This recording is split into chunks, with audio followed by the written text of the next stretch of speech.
Reaction to the grand jury's decision left destruction in the streets of Ferguson.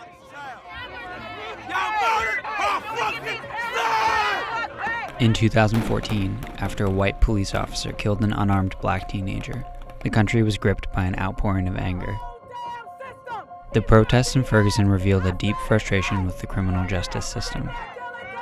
The Department of Justice found that courts had imposed harsh fines on the city's most vulnerable residents to increase revenue.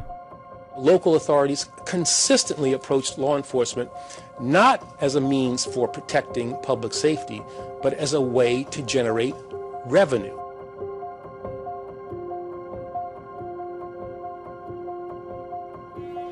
According to the DOJ, when they couldn't pay, debtors were sent to jail as punishment.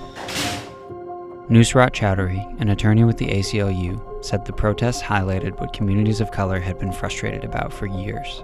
Ferguson shouldn't have caught anyone off guard because Ferguson was waiting to happen in that city and in almost every city in America. Alec Caracat-Sanis, a civil rights lawyer, sued the city of Ferguson, alleging that sending someone to jail who couldn't pay a fine was unconstitutional. All of the local decision makers, including the judge, have a sort of institutional interest in bringing in as much money as possible. The police had been hijacked from their true role as the protectors of public safety and turned into debt collectors.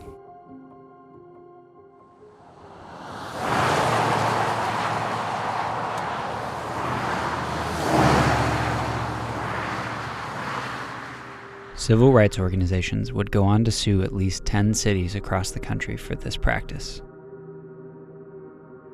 Caracat-Sanis joined local attorney Cliff Johnson in suing Jackson, Mississippi. To be a state that embraces that religious identity, yet has so little regard for its many poor citizens, is a complicated and frustrating reality. For me, the intersection of these issues of race and poverty and religion create, rich ironies and inconsistencies. One of these rich ironies was James Shepard, a disabled and formerly homeless man. When I got here, I slept on the ground here, I got his kid. In the summer of 2015, Shepard was arrested while walking down the street with a bottle of beer. About 3 or 4 police officers came out, hey, like that didn't it? There's no beer in the bottle, Shepard says he told the officers he had a dizzy spell. I'm like, man, I need to go to the doctor, man. I'm taking you to the doctor. Well, I'm taking you to jail first and all that. Shepard was charged with drinking in public and ordered to pay nearly $3,000 due to old fines and tagged-on fees dating back more than a decade. Mr. Shepard is the hearing-impaired citizen of Jackson who lives on a very modest budget, well below the poverty level. Though Shepard had no money, a judge sent him to jail. Shepard's lawyer was incensed. The judge, the prosecutor, and the public defender all were satisfied with the proceedings involving a profoundly hearing-impaired individual. That case was the most disturbing to me because it just showed a lack of regard for not just that individual, but for the process. But Shepard's was hardly an isolated case. That same week, Jerome Bell, a disabled man who lives on Social Security, was arrested for unpaid fines. A judge said he owed the city nearly $5,000 and told him he could pay or stay. If you don't pay what you owe, then you go to the jail and you sit there until your $1,000 or $2,000 or $4,000 in unpaid fines and fees is credited to zero.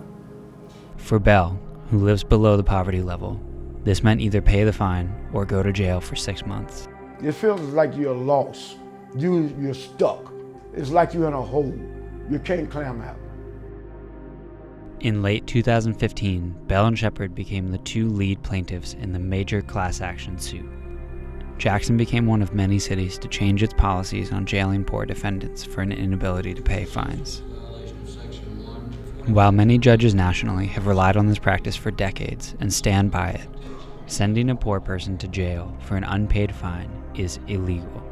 Supreme Court made clear more than 30 years ago that jailing someone simply because they can't afford to pay a court-ordered obligation is both unfair and treats poor people unequally in violation of the Constitution. Once you're convicted and you owe this money, if you can pay it usually everywhere in the country, you're done. Case closed, you go home. That's what happens to most wealthy people. If you're poor and you can't afford to pay it, that's when the nightmare really begins.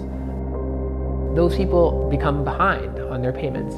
And all over the country, those people are kept in jail until they or their families can make a payment to get out. Lawyers say the prevalence of these lawsuits across the country has highlighted how cash-strapped cities use misdemeanors to aggressively increase revenue. One of the fundamental purposes now of our criminal legal system is to control people and to generate revenue. Every day in this country, judges are still deliberately violating the Constitution by jailing people without any inquiry into their ability to pay. Local attorney Peter Tawasin said this has been happening in the city for decades. I'm middle-aged. It has probably occurred my entire life. Tawasin explained why judges need to look closely at a defendant's finances. If I find out that you also have problems paying your water bill or your rent, well, then it's not willful that you're not paying me if you're only making $1,000 or $1,200 a month. You have to give an analysis of the ability to pay. Jackson officials declined repeated requests to be interviewed for this report on camera, but Dale Danks, a judge in nearby Madison and the former mayor of Jackson, explained some of the challenges facing judges in determining ability to pay. If someone is sole income and Social Security, you know right off the bat they've got limited funds with which to retire their fine. Y'all ready to get out of here? However, there are those who come before you sometimes who think because you're disabled or that you're indigent that that's a license for you to be able to commit a crime and not get punished for it. He said he couldn't speak about Jackson's current court because he serves in a separate district, but condemned courts that violate the Constitution. For Bell and Shepard, this was a traumatic experience and one that took time to recover from. The summer of 2016 was the first time they had seen each other since they were released from jail. Oh, man, goddamn, boy. How you been doing, buddy? Man, People lash out and, make predictable claims that the poor are poor because of their own choices and their own behaviors, and that they could, grab that brass ring and realize the American dream if they just worked harder, had better values and better morals. That's not the way the world works necessarily. If something is happening in our culture that is terrible, we are all responsible in some way for what our public officials are doing in our name. We all need to find out about what's going on, what's being done to impoverish people and people of color in our courts, in our jails, in our streets, and in our schools. It's like a revolving door. That's all that they're trying to do. They moving people backwards and forth. It's not right, and it's not lawful. Bell and Shepard's case was settled in the summer of 2016. Among other changes, the city can only use payment plans and community service to collect debts from poor defendants.